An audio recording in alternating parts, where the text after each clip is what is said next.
Olá, seja muito bem-vindo ao canal. Neste vídeo, vamos resolver passo a passo e comentar as questões do tópico mais difícil da prova de matemática do Enem 2025, que foi, na minha opinião, análise combinatória e probabilidade. Essas questões, pelo menos para mim, foram as que exigiram mais raciocínio, demandaram conhecimentos mais aprofundados dessas matérias, ou deram bastante trabalho para resolver, conforme a gente vai ver aqui ao longo da resolução. A numeração que eu vou apresentar aqui nessa resolução vai ser a do caderno azul. Então, já deixa aí o seu like, se inscreve no canal e, sem mais delongas, vamos à resolução. O enunciado da questão 178 é o seguinte: 3 dados cúbicos com faces numeradas de 1 a 6 foram utilizados em um jogo. Arthur escolheu 2 dados e João ficou com o terceiro. O jogo consiste em ambos lançarem seus dados, observarem os números nas faces voltadas para cima e compararem o maior número obtido por Arthur com o maior número obtido por João. Vence o jogador que obtiver o maior número. Em caso de empate, a vitória é de João. E aí, a questão pede para indicar aí entre as alternativas o jogador que tem a maior probabilidade de vitória, né? E também com a respectiva probabilidade. Então, essa é uma questão que demanda bastante interpretação, tá? A gente vai ter que fazê-la aqui bem passo a passo para ficar bem claro como que tem que resolver esse caso aqui que foi apresentado.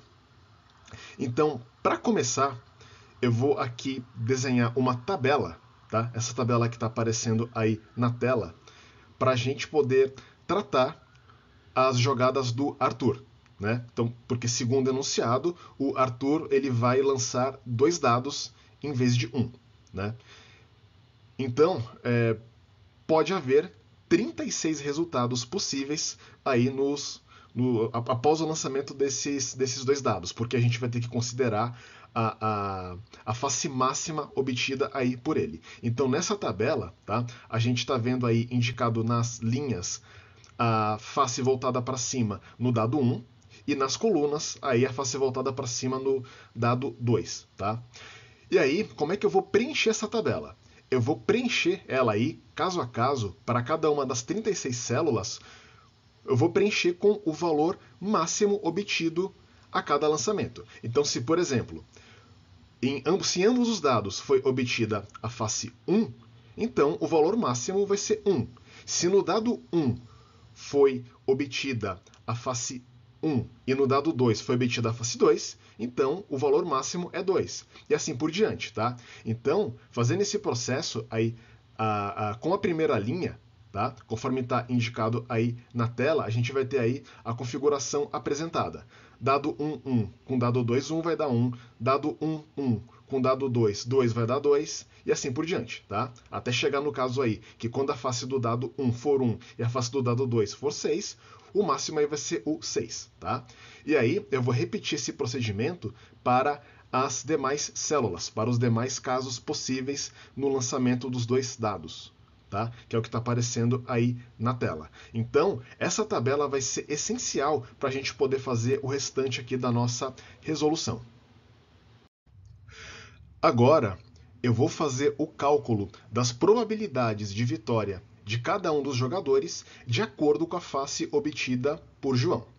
Então, para começar, se a face obtida por João for 1, a probabilidade do Arthur ganhar, tá? Vou indicar essa probabilidade por PA, vai ser de 35 sobre 36, né? Porque nesse caso, se o João obtiver a face 1, para que o Arthur ganhe, ele vai ter aí 35 possibilidades, tá?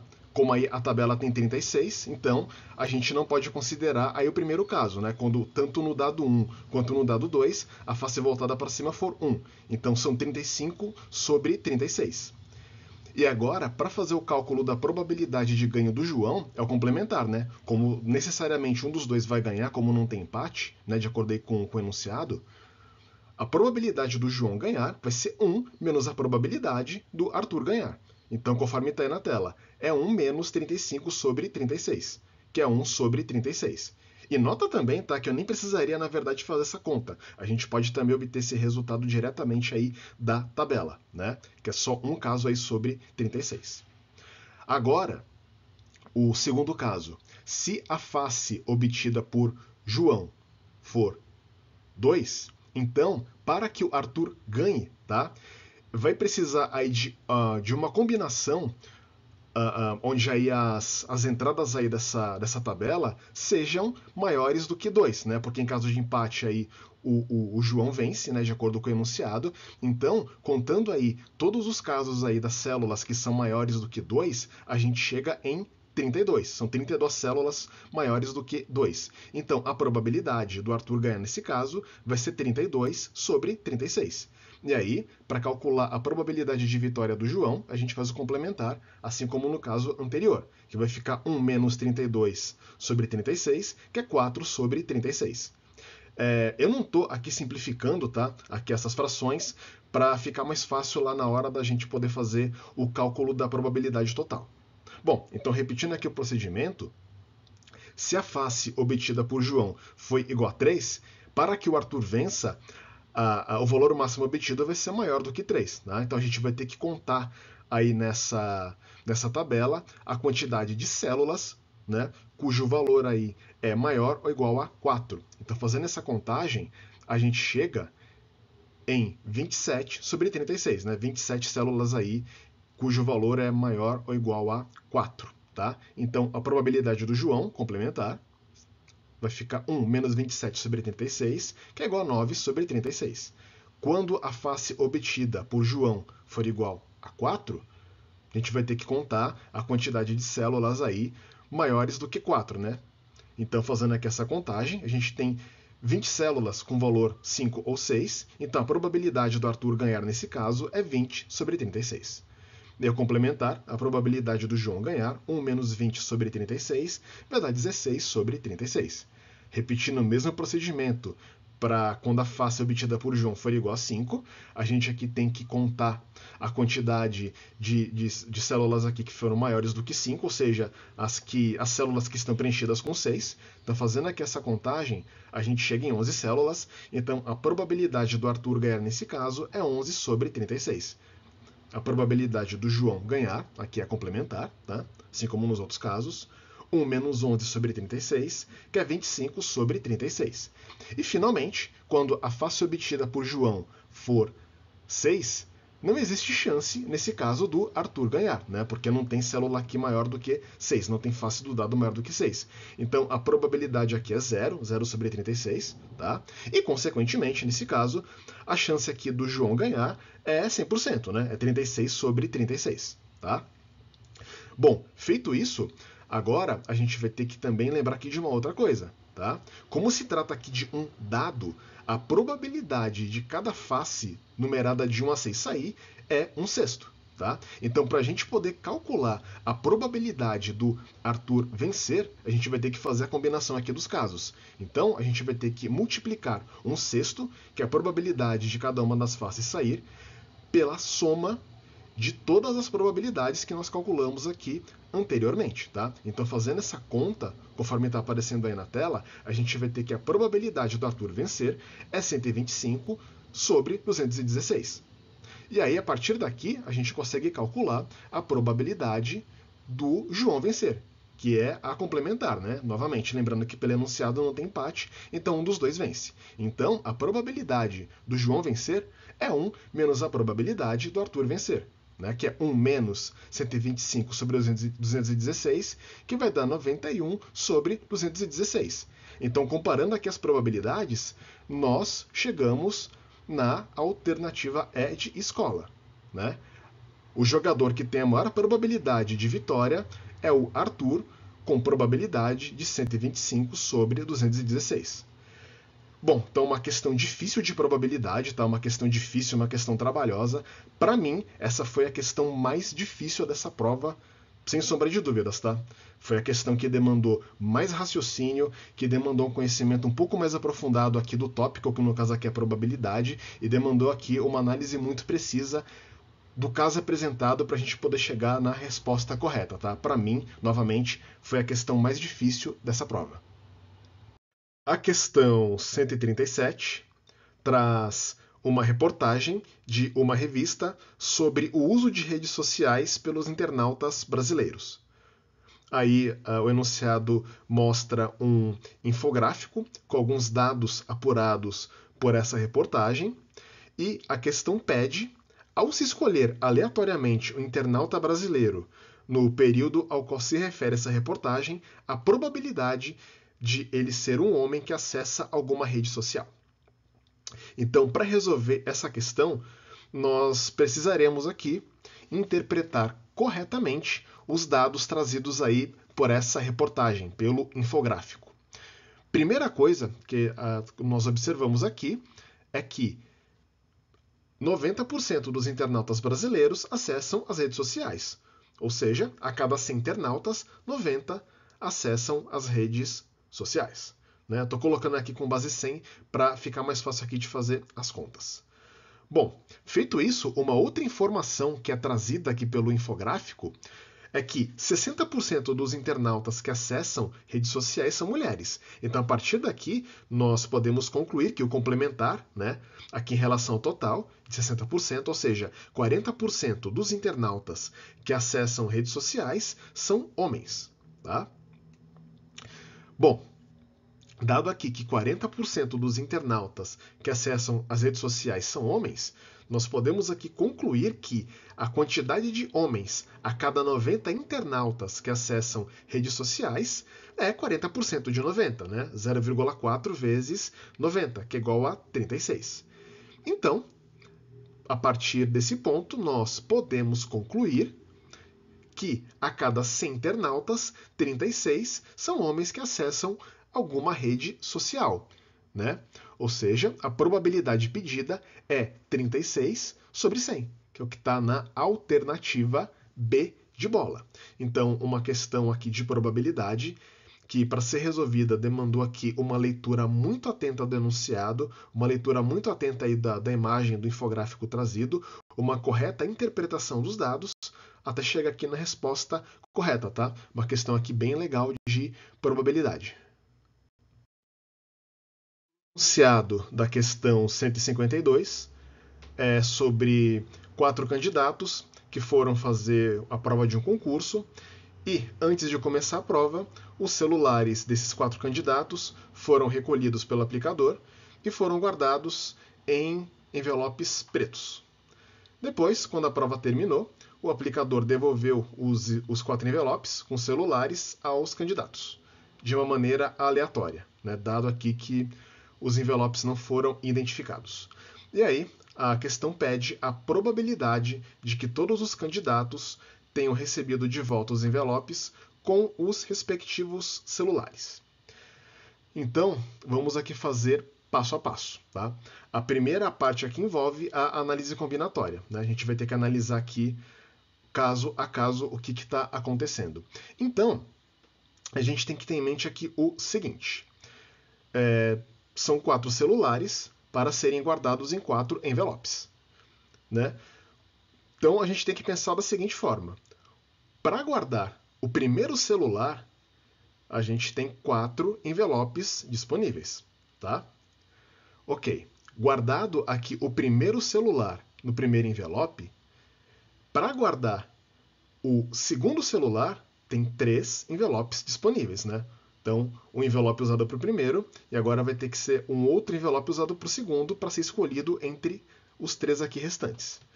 Repetindo esse raciocínio, tá? Depois de guardar aqui o primeiro e o segundo celulares, a gente vai ter 2 envelopes disponíveis para guardar o terceiro celular. Tá? Então perceba aqui que eu estou repetindo o mesmo raciocínio aqui em cada uma dessas etapas. E repetindo esse processo aqui para o quarto celular, Ou seja, após guardar 3 celulares, para guardar o quarto, a gente vai ter apenas um envelope disponível. Então, usando aqui o princípio multiplicativo, aquele princípio fundamental aqui da análise combinatória, o número de maneiras de guardar aqui os celulares nos envelopes vai ser dado aqui pelo produto, né? Vai ser 4 vezes 3 vezes 2 vezes 1, que é igual a 24. Então, essa aqui é a parte da análise combinatória. Agora, para a parte da probabilidade, a gente tem que ter em mente o seguinte. A gente sabe que, dentre todas essas combinações, né, dessas 24 combinações, apenas uma combinação vai fazer com que cada celular seja entregue ao dono correto, tá? Então, a gente vai ter aqui, pela definição de probabilidade, o número aqui de casos favoráveis ao evento aqui acontecer, né, dos celulares serem corretamente devolvidos é 1, né, já que é só uma combinação que vai fazer isso, e o número total aqui de casos, o número de casos possível, aqui é 24, que nós acabamos de calcular. Então, pela definição de probabilidade, a probabilidade pedida é 1 sobre 24, que está na alternativa D de dado, tá? Então aqui, eu achei essa questão uma questão aqui de nível médio, tá? Demandava aqui uma leitura muito atenta do enunciado, uma interpretação boa, e aqui o raciocínio também teria que ser muito bem estruturado, né, para quebrar isso aqui em partes, como eu fiz aqui, né, para chegar aqui na resposta correta, tá? Achei aqui uma questão interessante, né, e uma questão aqui de nível médio bem bacana. O enunciado da questão 155 é o seguinte: 10 casais fundaram um grupo de dança e decidiram constituir uma diretoria com 3 cargos: presidente, secretário e tesoureiro. Para maior representatividade, decidiu-se que no máximo uma pessoa por casal poderá ocupar um cargo nessa diretoria. E aí a questão pede a quantidade de diretorias diferentes que podem ser constituídas por esses 10 casais. Então aqui a ideia é quebrar aqui em partes, né? E depois utilizar o princípio multiplicativo da contagem. Então a gente pode começar da seguinte forma. Para o primeiro cargo, que tanto faz, tá? Se o primeiro cargo for presidente, secretário, tesoureiro aqui, que isso não faz a menor diferença. Então, para ocupar o primeiro cargo, dado que são 10 casais, e cada casal é constituído por 2 pessoas, a gente vai ter 2 vezes 10, que é igual a 20 possibilidades. Tá? Então, 20 possibilidades para formar, para ocupar aqui o primeiro cargo. Bom, escolhida aqui uma pessoa aqui de um casal, para ocupar o segundo cargo, a gente vai ter aqui 9 casais disponíveis, né? Porque, segundo aqui o enunciado, no máximo uma pessoa por casal pode ocupar um cargo aí na diretoria. Então, para ocupar o segundo cargo, vai ser 2 vezes 9, que é igual a 18 possibilidades, tá? E, finalmente, para o terceiro cargo, como um representante como 2 representantes de 2 casais diferentes ocuparam os primeiros 2 cargos, então para ocupar o terceiro cargo, a gente vai ter aqui disponíveis 8 casais, né? Então a gente vai ter 2 vezes 8, que é igual a 16 possibilidades aqui para ocupar o terceiro cargo. Bom, agora basta utilizar aqui o princípio multiplicativo da contagem, né? Para a gente poder concluir que o número de diretorias diferentes que podem ser constituídas nas condições do enunciado é 20 vezes 18 vezes 16, que é o que está na alternativa B de bola. Então, uma questão aí de análise combinatória, que exigiu conhecimento do princípio multiplicativo, né, o princípio fundamental aqui da contagem, e uma interpretação correta do enunciado, tá? Então, uma questão aí que foi relativamente tranquila, né, aqui perante aqui as outras questões aqui de análise combinatória e probabilidade, que basicamente exigiu aqui interpretação para poder chegar na resposta correta, tá? O enunciado da questão 175 é o seguinte: um pai comprou 8 presentes diferentes, dentre os quais uma bicicleta e um celular, para dar a seus 3 filhos. Ele pretende distribuir os presentes de modo que o filho mais velho e o mais novo recebam 3 presentes cada um, e o do meio receba os 2 presentes restantes. O mais velho ganhará, entre seus presentes, ou uma bicicleta ou um celular, mas não ambos. De quantas maneiras distintas a distribuição dos presentes pode ser feita? Então, a ideia para resolver essa questão calcular aqui separadamente o número de maneiras que cada um dos filhos pode receber os presentes e depois utilizar o princípio multiplicativo aqui da análise combinatória para calcular a quantidade total de maneiras distintas que os presentes podem ser distribuídos. Então, vamos começar aqui analisando aqui o caso da distribuição dos presentes para o filho mais velho. Tá? Pelo enunciado, o filho mais velho vai receber uma bicicleta ou um celular e mais 2 presentes, né, que vão ser escolhidos entre os 6 disponíveis. Né, porque pelo enunciado, ele vai receber aqui uma bicicleta ou um celular, mas ele não vai receber aqui ambos. Tá? Então, a gente tem que pensar da seguinte forma. Para o primeiro presente, a gente vai ter 2 possibilidades, bicicleta ou celular. Né? E aí, para os outros 2 presentes, nós vamos ter aqui 6 opções, né? Porque vai ser 8 menos 2. Como não pode ser nem bicicleta nem celular, 8 menos 2 vai ser 6. Então, a quantidade aqui de combinações de presentes que ele pode receber, né, usando aqui o princípio multiplicativo, é 2 vezes a combinação de 6 elementos tomados 2 a 2, conforme está aparecendo aí o passo a passo na tela. Então, fazendo as contas aí, a gente vai chegar em 30. Tá? Então, há 30 combinações de presentes que podem ser recebidos pelo filho mais velho. Agora, analisando aqui o outro caso, o segundo caso, que é o do filho mais novo, o filho mais novo, ele vai receber aqui 3 presentes que podem ser escolhidos dentre 5 disponíveis, né? Porque eram 8 presentes no total para serem distribuídos aqui entre os 3 filhos, mas o filho mais velho já vai receber 3 presentes. Então, 8 menos 3 vai dar 5. E aí, a combinação de 5 elementos tomados 3 a 3, conforme está aparecendo aí na tela, é 10. Tá? Bom, como nós já calculamos aqui as combinações de presentes para o filho mais velho e para o filho mais novo, agora falta calcular a combinação aqui para o filho do meio. Bom, como até esse momento já foram distribuídos 6 presentes, né, porque eram 8. O filho mais velho recebeu 3. O filho mais novo também recebeu 3. Então, 8 menos 6 vai ser 2. Como o filho do meio vai receber 2 presentes, né, a quantidade de combinações aqui de presentes que ele pode receber é combinação de 2 elementos tomados 2 a 2. Né, que aqui, na verdade, nem precisa fazer conta. Né, a gente já sabe aqui que vai dar 1. E agora, para a gente poder fazer o cálculo do que o enunciado está pedindo, né, a gente pode simplesmente aqui utilizar o princípio multiplicativo aqui da contagem, né, para a gente poder concluir que o número de maneiras distintas para fazer a distribuição aqui dos presentes é 30 vezes 10 vezes 1, que é 300, que está na alternativa C de casa. Tá? Então, aqui uma questão que demandou uma interpretação muito boa do que estava acontecendo aqui da situação.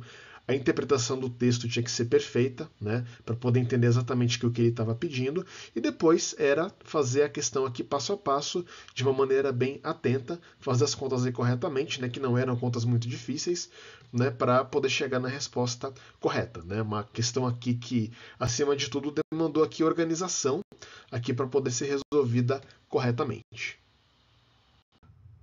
E com isso, nós concluímos a resolução das questões de análise combinatória e probabilidade da prova de matemática do Enem 2025.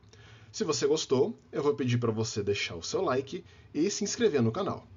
Muito obrigado por assistir e até o próximo vídeo. Valeu!